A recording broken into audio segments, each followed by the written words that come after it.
সবাই। তো তোমরা অনেক সময় ফেসবুকে বিটিএস ফ্যান পেজ তৈরি করতে চাও, তো তোমরা জানো না যে কিভাবে বিটিএস এর ফ্যান পেজ তৈরি করা যায়। তো তোমরা চাইলে ফেসবুক, ইনস্টাগ্রাম, ইউটিউবে বিটিএস ফেসবুক ফ্যান পেজ তৈরি করতে পারো। তো আমি তোমাদেরকে বিটিএস ফ্যান পেজ কিভাবে তৈরি করতে হয় ফেসবুকে তৈরি করে দেখাচ্ছি।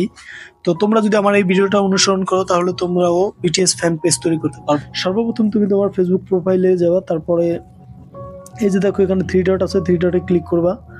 আমি থ্রি ডটে ক্লিক করার পরে যে পেজ লেখা আছে পেজে ক্লিক করবা। এখান থেকে ক্রিয়েট পেজ আমি আবার দেখাচ্ছি, এটা তোমরা হয়তো অনেকে বুঝতে পারবে না।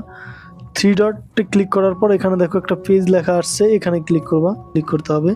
তো আমরা পেজে ক্লিক করলাম, তারপর দেখো এখানে ক্রিয়েট বলে একটা অপশন চলে আসছে, তোমরা এই ক্রিয়েটে ক্লিক করবা। তো ক্রিয়েটে ক্লিক করার পর তুমি এখানে গেট স্টার্টে ক্লিক করবা। তারপর এখানে তুমি ফেসবুক পেজ ফ্যান পেজের নামটা কি দিতে চাও, যেমন আমি দিতে চাই বাংলাদেশ